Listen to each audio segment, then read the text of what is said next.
பர்திமேயு சுவிசேஷ ஊழியங்கள் வழங்கும் நற்செய்தி நேரம். தேவ செய்தி பாஸ்டர் ஆர். அகஸ்டின்.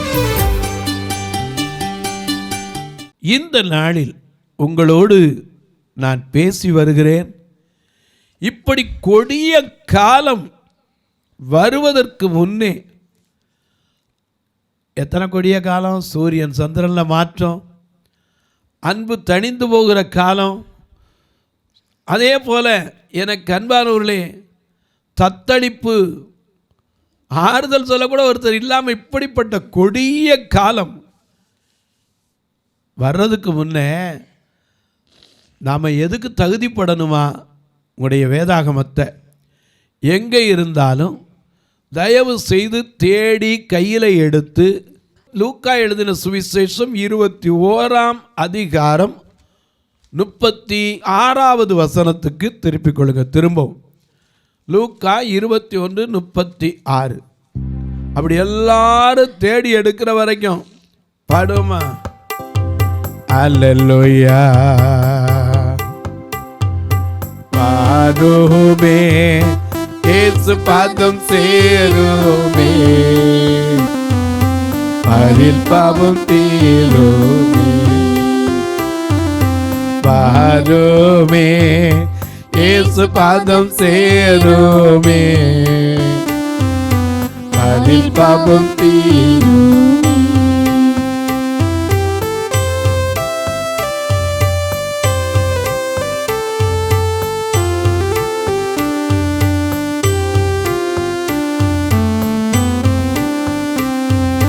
பாடுமே, இயேசு பாதம் சேருமே, அதில் பாவம் தீருமே. பாவமே அது பொல்லா வேஷமே, அது உன்னை நாசமா. பாவமே அது பொல்லா வேஷமே, அது உன்னை நாசமா. போகச் செய்யும் எந்த தீயில் பெய்யச் செய்யும் எந்த காலமும் வாருமே, இயேசு பாதம் சேருமே,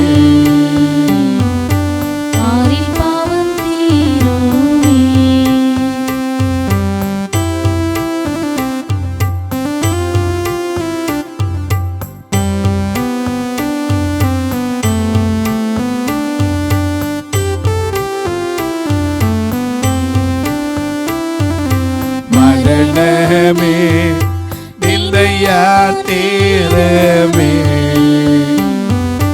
பிரிவினை செய்யுமே.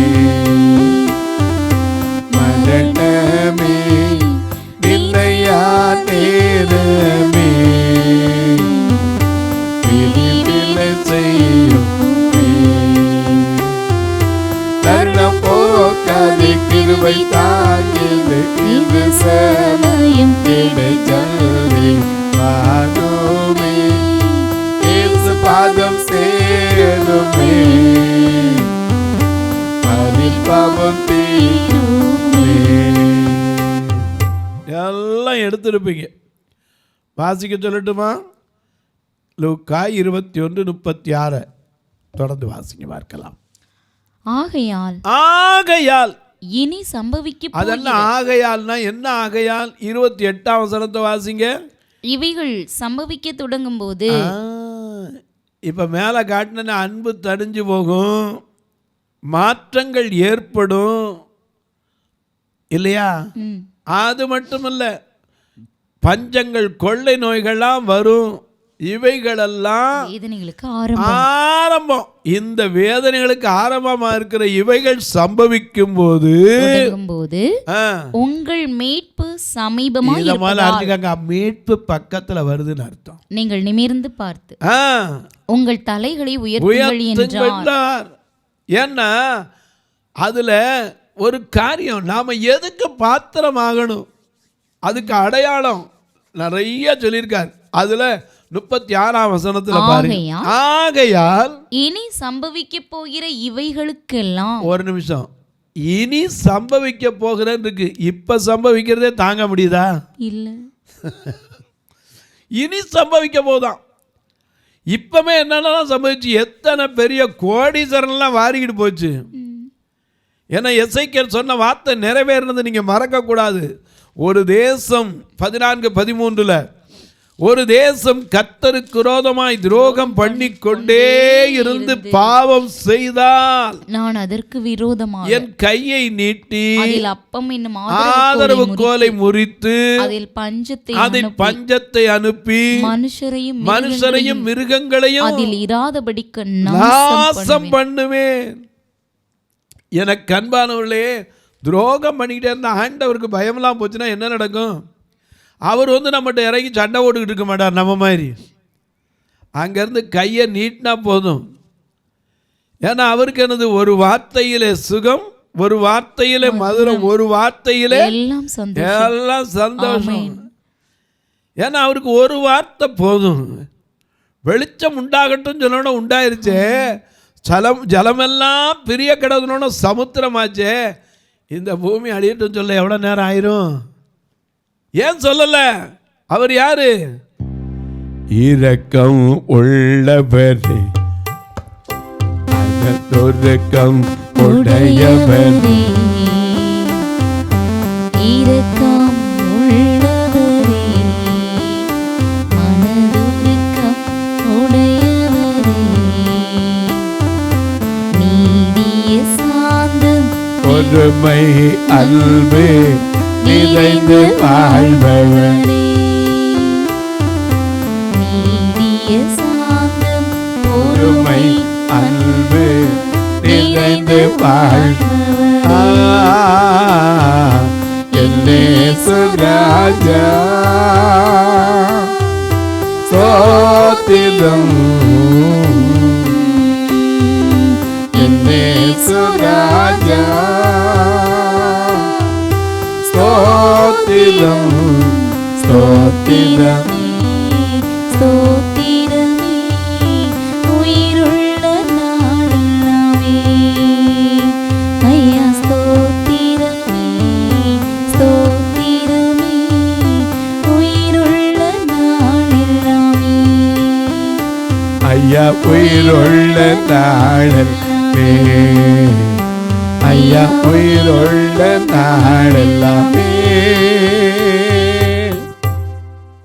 எனக்கு அன்பானவர்களே, நல்ல கவனிங்க. இவைகளெல்லாம் சம்பவிக்கும். ஆரம்பம் அதுல என்ன நடக்குமா? திரும்ப வாசிங்க. ஆகையால் இனி சம்பவிக்க போகிற சம்பவிக்க போற இதுக்கு மேல என்ன சம்பவிக்கணும்னு தெரியல, எனக்கு விளங்கல. அப்ப எவ்வளவு பயப்பட வேண்டியிருக்கு. இப்பமே பாருங்க, எந்த மனுஷனையும் நம்ப முடியல. எல்லாம் நல்லது மாதிரி தான் தெரியுது, பக்கத்தில் போனால் தான் தெரியுது. அன்னைக்கு ஒருத்தர் இப்படி தான், ஒரு டாக்டர் எனக்கு வந்த செய்தியெல்லாம் கேட்டால், ஒரு டாக்டரு மருத்துவத்துக்கு பார்க்குறவர், அவரை கடத்திட்டு போயிட்டாங்க. எப்படி கடத்திட்டு போகிறாங்க? ஆடி காரில் மேலே சிகப்பு லைட்டை வச்சுட்டாங்க. வச்சா என்ன நினைப்பாங்க? யாரோ அதிகாரி வரார், முன்னாடி போலீஸ்காரங்க வராங்க சொல்லி மாதிரி காவல்துறை மாதிரி அந்த பஸ்ஸர்னு வச்சதுனால அந்த கார் போனோன்னா போகிற வழியெல்லாம் சலாம் போயிட்டு அவங்க ஏதோ பெரிய அதிகாரி போகிறான்னு நினச்சிட்டான். கடைசியில் அங்கே கொண்டு போய் வச்சுக்கிட்டு ஃபோன் பண்ணுறாங்க, 10 கோடி கொடுத்தா தான் விடுவிப்பேன். ஆனால் டாக்டர் என்ன சொல்லி கடத்தினாங்க தெரியுமா? ஒரு அவசரமான கேஸு, அவங்கள கொண்டு வர முடியாதனால அவங்கள கூட்டிகிட்டு போகிறேன், நானே கார் எடுத்துகிட்டு வந்தேன், திருப்பி போய் அவங்கள கூப்பிட்டு வரனா டைமாக, அதுக்கு நீங்களே வந்துருங்க அப்படின்னு சொல்லி கூப்பிட்டு போனார். இன்றைக்கி டாக்டர் பணியில் கூட நம்பி போய் செய்ய முடியலங்க மருத்துவம். ஏன்னா கடைசி காலம்,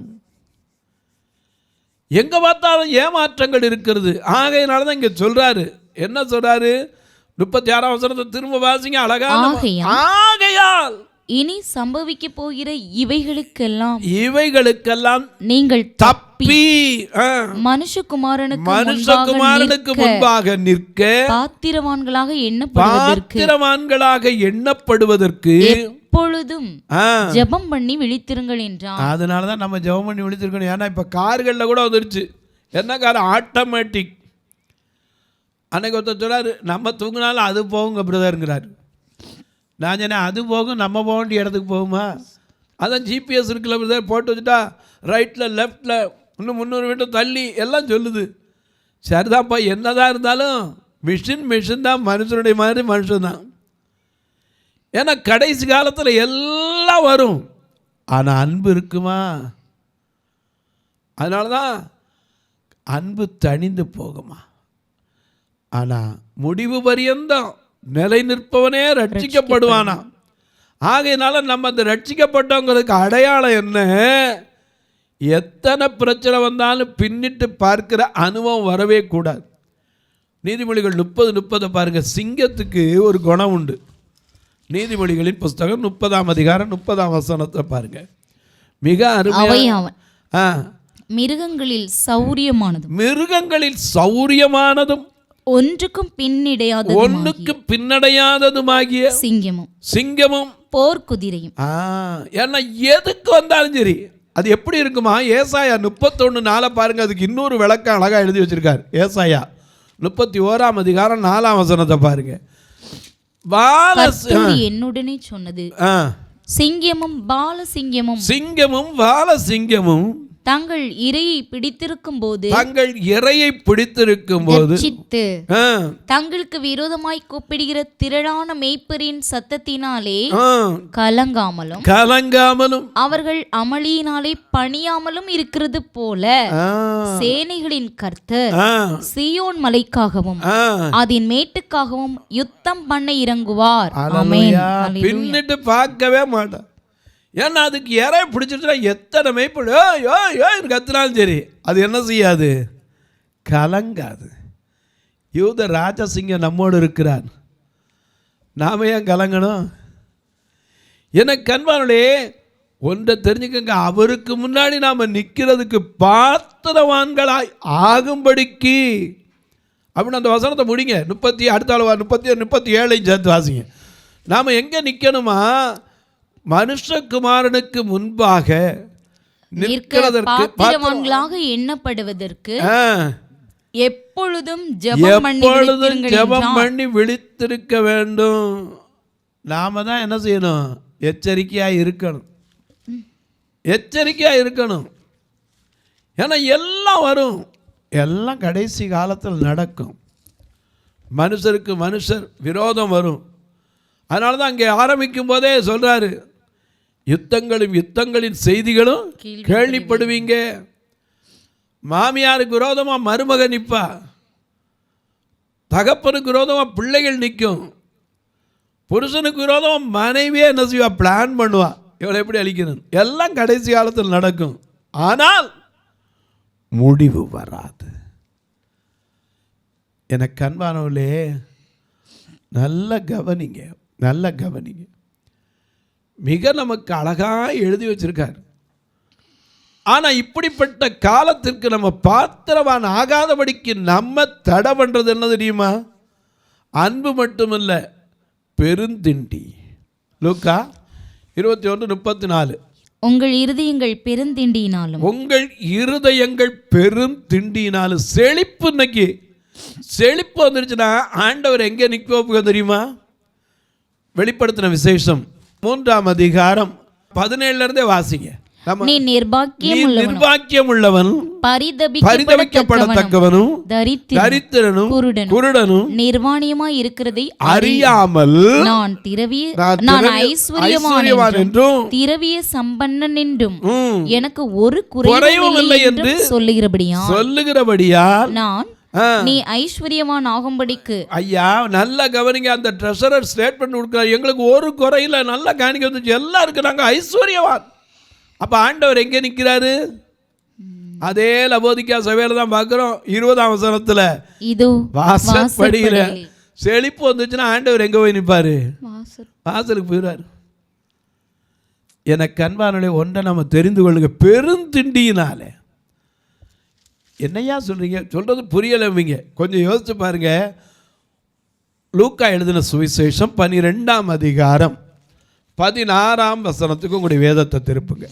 அல்லாமலும் ஒரு உவமையை அவர்களுக்கு சொன்னார். இயேசு ஒரு உவமையை சொன்னார். ஐஸ்வர்யமுள்ள ஒருவனுடைய நிலம் நன்றாய் விளைந்தது. நல்லது. விளைய வச்சது யாரு? கர்த்தர். ஏன்னா விதைக்குள்ள ஜீவனை வச்சது யாரு? கர்த்தர். ஏன்னா கோதுமை மணியானது நிலத்திலே விழுந்து சாகாவிட்டால் தனித்திருக்கும், செத்ததே ஆனால் மிகுந்த கனிகளை கொடுக்கும். அது அழியும் போது அங்க ஜீவன் உண்டாகுது. அதுக்குள்ள ஜீவனை வச்சார். இங்க வாசிக்க பார்க்கலாம். அப்பொழுது அவன், நான் என்ன செய்வேன்? என் தானியங்களை சேர்த்து வைக்கிறதற்கு இடமில்லையே, நான் ஒன்று செய்வேன். என் களஞ்சியங்களை இடித்து பெரிதாக கட்டி. ஒரு நிமிஷம், இது நல்ல தீர்மானம். ஏன்னா ஆண்டவர் கொடுக்குற ஆசீர்வாதத்தை விரயம் பண்ணுறது புத்திசாலித்தனம் இல்லை. ஏன்னா நல்லா விளைஞ்சிச்சு, நிறைய தானியம் வந்திருக்கு, வீணாக்கிடக்கூடாது. களஞ்சியத்தை இடித்து பெருசாக கட்டி அதில் சேர்த்து வைப்பேன். ஏன்னா யோசேப்பு இந்த திட்டத்தினால தான் எகிப்தில் 7 வருஷ பஞ்சத்தை என்ன செய்ய முடிஞ்சு? மக்களை காப்பாற்ற முடிஞ்சு. ஏன்னா விளைச்சல்ல காலத்தில் 5ல் 1 வாங்கி அதை என்ன செய்யணும்? தானிய கிடங்குல அவன் சேர்த்து வைக்கணும். அன்னைக்கே சொன்னான். எனக்கு அன்பானவர்களே, நான் அன்னைக்கு அதில் சேர்த்து வச்சது தப்பு இல்லை.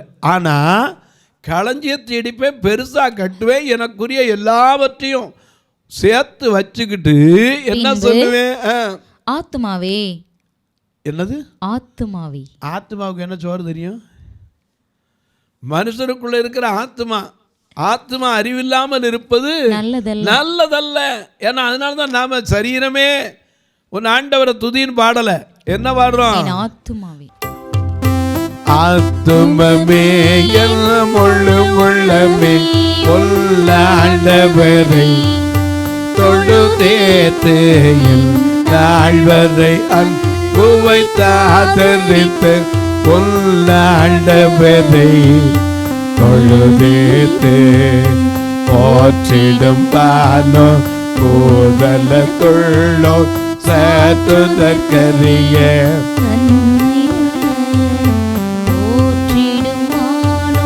போதல துள்ளோ சாற்றுதற்கரிய தன்மையுள்ள துமமே முள்ள உள்ளமே தொழுதேத்து தாழ்வதை அன்பு வைத்தாதரித்த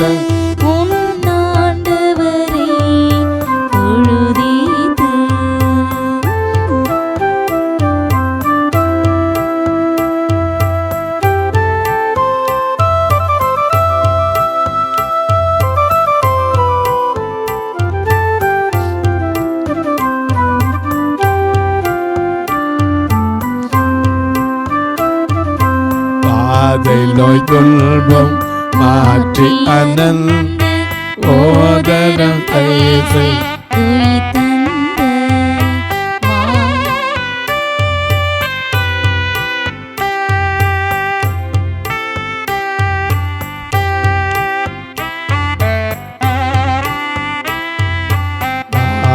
நோய் துன்பம் மாற்றி அனந்த ஓதரம் கைசை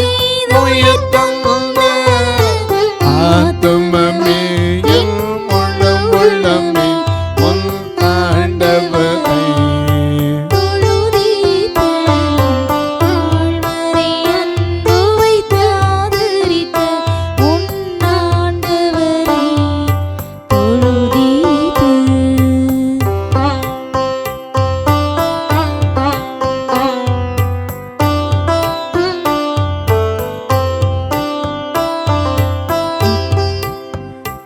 எனக்கு அன்பானவர்களே, இப்போ என்ன சொல்றாரு?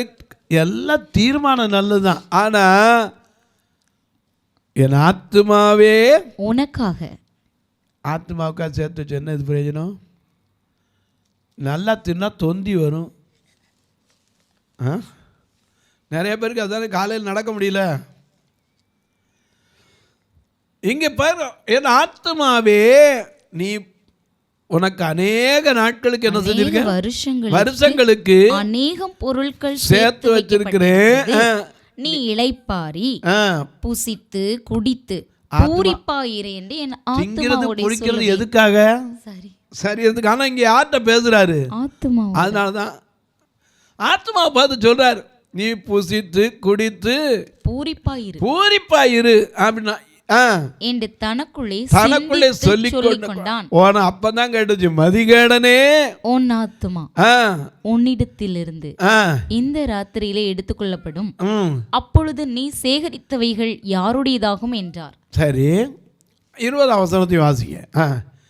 தேவனிடத்தில் ஐஸ்வர்யவானாயிராமல். நல்ல கவனிங்க, நாம எங்க ஐஸ்வர்யவானா இருக்கணும்? தேவனிடத்தில் ஐஸ்வர்யவானாய் இராமல் தனக்காகவே பொக்கிஷங்களை சேர்த்து வைக்கிறவன் இப்படியே இருக்கிறான். அப்படித்தான் இருக்கான். ஏன்னா அறிவு இல்லாம தான் இருக்கான். தேவனிடத்துல சேர்த்து வச்சா இங்க பூமியில உங்கள் பொக்கிஷங்களை சேர்த்து வைக்கிறான். என்ன நடக்குது? துருவும் முடிக்குது, திருடன் கண்ணமிட்டு திருடுறான். ஆனா பரலோகத்துல சேர்த்து வைக்கிறது, அங்கே திருடரும் கிடையாது, துருவும் கிடையாது, பூச்சியும் கிடையாது. அங்கே திருடர் கண்ணமிடுறதும் கிடையாது. அங்கே பலன் மிகுதியாக இருக்கும். எனக்கு அன்பானவர்களே, அநேக நேரங்களில் நமக்கு தெரியலை. இந்த மனிதனுடைய வாழ்க்கையில் ஐயா ரெண்டும் வேற வேற. மாம்சத்தினுடைய காரியங்கள் என்னது? கலாத்தியர் 5:17 கிரிகள் வெளியரங்கமாய் இருக்கிறது. 17ஆம் வசனத்து முதல்ல கலாத்தியர் 5:17 மாம்சம் ஆவிக்கு விரோதமாக, மாமிசம் ஆவிக்கு விரோதமாகவும், ஆவி மாம்சத்துக்கு விரோதமாகவும் இச்சிக்கிறது. நீங்கள் செய்ய வேண்டும் என்று இருக்கிறவைகளை செய்யாதபடிக்கு இவைகள் ஒன்றுக்கொன்று விரோதமாய் இருக்கிறது. அதுதான் பிரச்சனை. இங்க சரீரம் இருக்கிறவங்க இந்த ஆத்மா.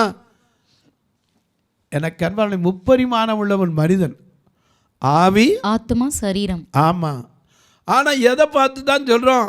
ஆத்மாவே ஸ்தோத்தரி, என் ஆத்மாவே கர்த்தரை ஸ்தோத்தரி, என் முழு உள்ளமே அவருடைய பரிசுத்தமான நாமத்தை ஸ்தோத்தரி, என் ஆத்மாவே கர்த்தரை ஸ்தோத்தரி, அவர் செய்த சகல உபகாரங்களையும் மறந்துடாத. ஏன்னா சரீரத்துக்கு தெரியாது, தின்னாச்சுன்னா அடுத்த நிமிஷம் போயிடும். பெருந்திண்டி. இன்னைக்கு அநேக நேரங்களில் பார்த்தீங்கன்னா செழிப்பு செழிப்பு செழிப்பு செழிப்பு வந்தால் ஆண்டவன் மட்டும் நிற்கிறது இல்லைங்க. பெருந்திண்டினாலும் லௌகீக கவலைகள், வெறி. எனக்கு அன்பான மனுஷனுக்குள்ள வெறி. ஒருத்தனுக்கு ஒருத்தன், உன்னை விட நான் மிஞ்சிறேன், என்னை விட நீ மிஞ்சிறேன். அன்பு இருக்காங்க? ஊழியக்காரங்களுக்குள்ள அன்பு இருக்கா? ஊழியம் பண்ணுறேமோ எங்க எல்லாரும் ஒருமித்திருந்து அப்போஸ்தலர் 2:44 விசுவாசிகள் எல்லாரும் ஒருமித்திருந்து சகலத்தையும் பொதுவாய் வைத்து அனுபவித்தார்கள்னு வேதம் சொல்லுது. எங்கள் போதவர்கள்லாம் வாங்க ஊழியத்துக்கு தானே காணிக்க வாங்குற, மொத்தமாக வச்சு எடுப்போம்னு சொன்னால் யார் வருவா? அங்கே தான் அன்பை பார்க்கணும். ஒருத்தருக்கு ஒருத்தர் அன்பை பார்க்கணும்னா இங்கேருந்து அந்த சபை போனால் சரி, அங்கே எடுத்தேன்னா செல்லாது, இங்கே எடுத்தாச்சான் செல்லும். கால்களை கழுவிட்டாலே சுத்தமாக இருக்கிறான்னு இயேசுவே சொல்லிட்டார். பேதுரு சொன்னால், எப்போ நான் உன்னை கழுவாட்டா என்கிட்ட பங்கு இல்லைன்னார். அப்போ நீ கையை தலை எல்லாத்தையும் கழுவு. அவர் சொன்னார், எப்போ காலை கழுவு, முழுகினவே ஒருக்கா காலை கழுவுனா என்ன செய்தோம் போதும்னார். இங்கே அப்படி இல்லை, முழுகினாலும் சரி திருப்பி முழுகு, திருப்பி முங்கு. என்ன போதனைகளை எனக்கு புரியலைங்க. கடைசி காலம். அவரவர் தனக்குள்ள தனக்கானதை வச்சுக்கிட்டு எனக்கு ஒன்றும் விளங்கலை. ஆவியின் அபிஷேகம் வந்துச்சுன்னா இங்கே விழ வைக்கிறாங்க. ஆனால் நீங்கள் நான் எதுக்கு பாத்திரவானமானோ அங்கே போய் இயேசுனுடைய பாதத்தில் விழுறதுக்கு இல்லை, அவருக்கு முன்பாக நிற்க பாத்திரவான்களாகணும். தொலைக்காட்சியில் பார்க்கிற என் அன்பு மக்களே, இந்த நிகழ்ச்சியை நாள்தோறும் பார்க்குறீங்க, கேட்குறீங்க, பரவசம் அடைகிறீங்க. நல்லது. கேட்கிறதோடு விட்டுறாம தயவு செய்து ஒரு வார்த்தை ஜெபம் பண்ணுங்க. ஏன்னா எங்கள் ஊழியம் 2 கண்ணும் தெரியாத மக்கள் மத்தியில் தான். உங்களுக்கு தொலைக்காட்சி ஊழியம் தான் வச்சுருக்கேன், மற்றபடிக்கு அவங்களுக்கு சபைன்னு வச்சுருக்க பார்வையில்லாத மக்களுக்கு. வெளியே எங்கேயாவது சபை கூப்பிட்டா அதுக்கு வர்றேன், அது வேறு விஷயம். ஏன்னா எப்படியா இந்த சபையை நடத்தணுமே, அதுக்காக உழைத்து போகணும். எங்கேயா கூப்பிட்டா போவேன் நான், இல்லாட்டி யார்ட்டையும் போய் நான் வரவான்னு இதுவரை கேட்டதும் இல்லை, கேட்க போகிறதும் கிடையாது. ஏன்னா சிலர் அவங்களே கூட சொல்லுவாங்க, ஐயா எங்கள் சபையில் ஒரு நாள் வந்து செய்தி கொடுக்கணும்பாங்க. இதுக்காக போகிறது உண்டு. இந்த பார்வையற்ற மக்கள் சபையை வந்து பாருங்கள். இவர்களும் ரட்சிக்கப்பட வேண்டும். இவர்களும் தம்முடைய குமாரனுக்கு முன்பாக நிற்பதற்கு தகுதியாகணும். ஏன்னா இயேசுடைய ஆசையே அதுதான். தேவன் தம்முடைய ஒரே பேரான குமாரனை விசுவாசிக்கிறவன் எவனோ அவன் கெட்டு போகாமல் நித்திய ஜீவனை அடையும்படிக்கு அவரையே தந்தருளி இவ்வளவாய் உலகத்திலே அந்த அன்பில் நீங்கள் இருந்தால் தாராளமாக வாங்க. எத்தனை பேர் அந்த கிளப்பில் மெம்பராக இருக்கீங்க? அந்த அன்புங்கிறதுல வந்து பாருங்க. எத்தனையோ கட்டுமான பணிக்கு நிற்குது. ஐயா ஒவ்வொரு வாரமும் பார்த்தீங்கன்னா கண்ணுதிராங்களை கூட்டிகிட்டு வர்றதுக்கே 4000 ரூபா வேனுக்கு மட்டும் செலவழிக்கிறோம். அந்த ஆத்துமாக்களை அழைத்து வர்றது பெரிய பாக்கியம். நீங்கள் ஒரு வேளை கர்த்தர் உங்களை ஆசீர்வதிச்சிருந்தா ஒரு மாதம் 4 வாரத்துக்கு 16,000 ரூபா தான். ஒரு நேரம் நல்ல சாப்பாடு கொடுக்க உதவலாம். கண்ணை போல் உதவுற ஒவ்வொருத்தருக்கு கண்ணை கொடுக்க முடியாது, ஊன்றுகோலை கொடுக்க உதவலாம். பார்வையற்றோர் மரித்தா கூட சொந்தக்காரனுக்கு மனசு வராது, ஃபியூனரல் காரியங்களுக்கு உதவலாம். அது மட்டும் இல்லை, உங்கள் ஜெபக்காரியம் எது இருந்தாலும் தாராளமாக சொல்லலாம். காலைல 10லேருந்து 5க்குள்ளே ஃபோன் வழியாக. ஒருவேளை உதவி செய்யணும்னு ஆசை இருக்கிறது எப்படி தொடர்பு இல்லை? 2 ஃபோன்லேயும் இங்கே வந்துக்கிட்டே இருக்கும். அதில் ஜிபே ஃபோன்பேலாம் இருக்குது. அது மட்டும் இல்லை, ஐயா எங்களுக்கு கணக்கு வைக்கணும்யா, கட்டாயம் வேறு வழியே இல்லை அப்படின்னு சொன்னீங்கன்னா அதுக்கும் வழி இருக்கு. என்னிடத்துல கேட்டால் உங்களுக்கு அதற்கான வழியை சொல்வேன். இப்போ உங்களுக்காக ஜெபிக்கட்டுமா? நல்ல பிதாவே, நன்றியோடு துதிக்கிறோம் சுவாமி. இந்த அருமையான நாளிலே கடைசி காலம் வருமென்று அறிவாயாக என்று இயேசு சொன்னாரே, இந்த கல்லின் மேல் ஒரு கல் இராதபடிக்கு இடித்து போடப்படும், இந்த காண்கிறவைகளெல்லாம் போயிடும் சொன்னாரே. அடையாளங்கள், அநேக அடையாளங்கள், பஞ்சங்கள், கொள்ளை நோய், எங்கு பார்த்தாலும் பூமி அதிர்ச்சிகள், பூகம்பங்கள் எல்லாம் ஏற்படும். ஆனால் அவர் சொல்றார், இனி சம்பவிக்க போகிறவைகளுக்கு நீ நான் தப்பி பிழைக்கணும்னு சொன்னீரே. அந்த தப்பி பிழைப்பதற்கு உமக்கு முன்பாக நிற்பதற்கு என்னை எங்களை பாத்திரவானாய் மாற்றும். இயேசுவின் நாமத்தில் பிதாவே, ஆமென். சபை ஆராதனை ஞாயிறு காலை 10 மணி முதல் 12 மணி வரை. இடம் பர்திமேயு சுவிசேஷ ஆலயம், அன்னை சத்யா நகர், இளமனூர் அஞ்சல், சக்கிமங்கலம் வழி, மதுரை மாவட்டம். பின்கோட் 625201 மற்றும் பர்திமேயு சுவிசேஷ ஜெப வீடு, flat number 107, Eden garden, Muthur, Tirunelveli. Pincode 627011. சிறப்பு உபவாச கூட்டம் ஒவ்வொரு மாதமும் 2வது சனிக்கிழமை காலை 10 மணி முதல் 1 மணி வரை நாகர்கோவில் YMCA ஹாலில் வைத்து நடைபெறுகிறது. மற்றும் ஒவ்வொரு மாதமும் 4வது சனிக்கிழமை காலை 10 மணி முதல் 1 மணி வரை திருநெல்வேலி புதிய பேருந்து நிலையம் அருகில் உள்ள கிரேஸ் ஹாலில் வைத்து நடைபெறுகிறது. எங்கள் எல்லா ஆராதனைகளிலும் கலந்து கொண்டு தேவனை மகிமைப்படுத்த அன்பாய் அழைக்கிறோம்.